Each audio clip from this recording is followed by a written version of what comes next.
They say home is where the heart is, but for Jesus, home was where the resistance began. In Luke chapter 4, Jesus returns to his hometown, Nazareth, the very streets he played on, the very people he grew up with. He walks into the synagogue, not as a carpenter's son this time, but as a teacher, a builder of something far greater than furniture. He opens the scroll of Isaiah. His voice carries truth, power, and authority. The people are stunned. Whispers begin to rise. Isn't this Joseph's son? Notice the shift. At first, there was amazement, then murmurs, then mockery. Because when people think they know you, they often struggle to believe you've grown. Familiarity can breed doubt. It's not because they see your weakness, but because they can't handle your transformation. And so, the same crowd that praised him suddenly turns on him. They drag him out of the city and push him to the edge of a cliff. Yes, they actually tried to kill him, not strangers. His own townspeople, can you imagine that? The streets you grew up on now echoing with hate. The faces you greeted every Sabbath now twisted with envy. But Jesus doesn't fight. He doesn't plead. He doesn't even try to explain himself. He simply walks away. He isn't defeated, but focused. Not broken, but determined. That moment wasn't a setback. It was a setup. Because sometimes resistance is confirmation. Let me say that again for the builders in the back. Rejection is often proof that you re-walking in your purpose. Just because they don't clap for you doesn't mean you're not called. Jesus wasn't accepted by everyone, but he still changed everything. If you want to build something that lasts, you had better prepare for pushback. Nehemiah did. He rebuilt the wall of Jerusalem with a hammer in one hand and a sword in the other. Opposition came not just from outside the wall, but from inside the camp. Moses faced resistance from Pharaoh, but also from the very Israelites he was leading. Some even said, "Let's go back to Egypt." Imagine that. They preferred slavery over the discomfort of change. That's how twisted resistance can get.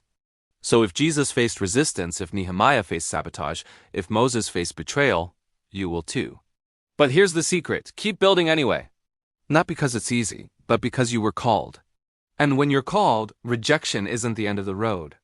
It's just another brick in the foundation you are laying. Let the crowd doubt. Let them whisper. Let them walk away. You keep walking with God. Because in the end, they'll ask how you did it. And you'll be able to say, I built with him. They tried to kill Jesus right where he grew up.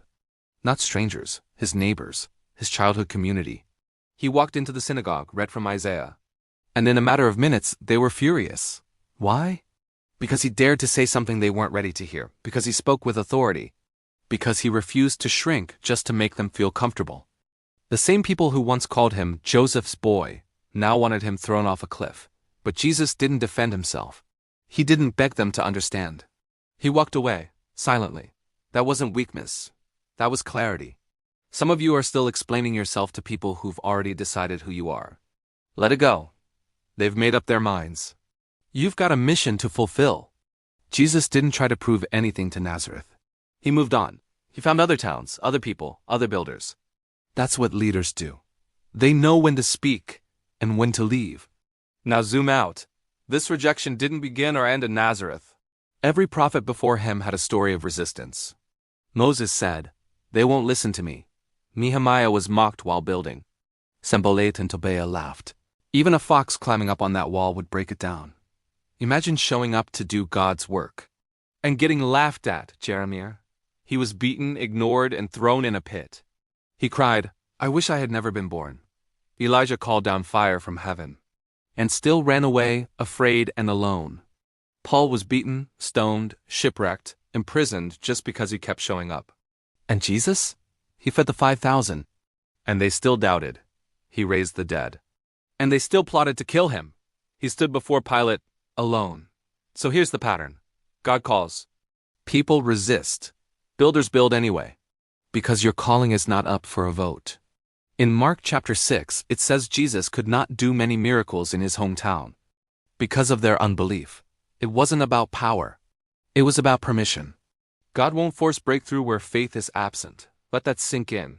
Your gift can be real and still rejected. You might carry something powerful. But in the wrong environment, it gets ignored. That's not a failure. That's a signal. You don't owe Nazareth your potential. You owe God your obedience. Jesus didn't stay to fix their mindset. He didn't run a healing crusade in Nazareth. He walked on, and so should you. If the room doesn't honor what you carry, find one that does. It doesn't mean you're bitter. It means you're focused. It doesn't mean you're abandoning people. It means you're stewarding your purpose. Sometimes the most anointed move is to walk away. Walk away quietly, build faithfully, and let the fruit speak for itself. Because the same people who shouted, Hosanna on Sunday were the ones yelling, Crucify him on Friday. Don't build for crowds. Build from conviction. If Jesus faced resistance and kept going, so will you. It wasn't just that they rejected Jesus, it's that they didn't believe, even after the miracles, even after the teaching, even after the crowds gathered. They still whispered, Isn't he just the carpenter's son? They still asked for one more sign. And it wasn't just strangers. His own brothers didn't believe in him. That's in John chapter 7. They mocked him. They told him to go perform in public if he really thought he was something. Imagine that. Family not cheering you on, but daring you to prove it. If Jesus built through that kind of doubt, so can you. He faced rejection in his hometown, resistance from religious leaders, betrayal from close friends, and still, he kept building. What makes you think your road will be easier? Builders don't get applause in the early stages. You get questions, you get silence. You get shrugged shoulders and forced smiles. Let's talk about Paul. He faced mobs, prison, shipwrecks, all because he refused to quit. He preached in cities that wanted him dead. He planted churches where others only saw chaos. He was stoned in Lystra, dragged outside the city, and left for dead. And the next day, he got up and went back in. That's what builders do. Nehemiah had workers with bricks in one hand and swords in the other. They built while being threatened. They built while being mocked. Noah kept hammering wood while people laughed at the sky. Jesus kept walking toward the cross while the crowd kept asking, Who does he think he is? So if people don't get your vision, that's normal. If your obedience looks like foolishness to them, you're in good company. If your progress is mocked, misunderstood or minimized, you're not alone.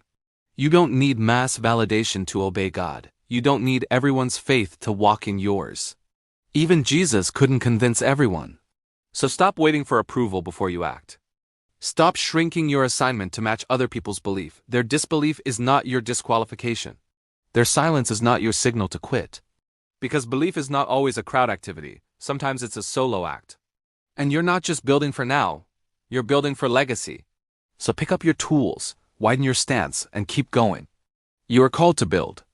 There is something sacred about a builder who will never quit. Not because the doors opened, but because they refused to stop knocking. Not because the crowd clapped, but because they kept showing up unseen, unknown, unwavering. Jesus did not die in the middle of his mission. He finished it. His final words were not, I am tired. Not, they do not believe. Not, I give up. His final words were, it is finished. John 19:30. He did not collapse from failure. He completed the assignment. That is the difference between quitting and finishing. Some of you feel tired, like what you are building is too slow. Like no one sees it. Like it is not working. But the word says, let us not grow weary in doing good, for in due season we will reap if we do not give up. Galatians 6, verse 9. The season is not always instant, but the harvest is guaranteed if you do not quit. Remember Noah. He did not build the ark in a weekend. He did not see rain for years. Moses led people through a desert for decades, still showing up every morning. Paul wrote letters from prison, not posts from platforms. Even Jesus, the Son of God, waited 30 years to begin and still washed feet before his final act. Why? Because real builders do not chase stages. They carry burdens. If you are still breathing, you are still building. If you are still standing, you are not finished. If your heart still burns, God is not done with you. You are not behind. You are not late. You are becoming. So take your place again. Lift the hammer. Set your hands to the work. Do not wait for perfect. Do not wait for everyone to agree. Build anyway. Because when the dust settles, the doubters will disappear, but what you built will remain. You are not building for clicks. You are not building for claps. You are building for the kingdom. So arise, speak, pray, plan, work. Because you are called to build.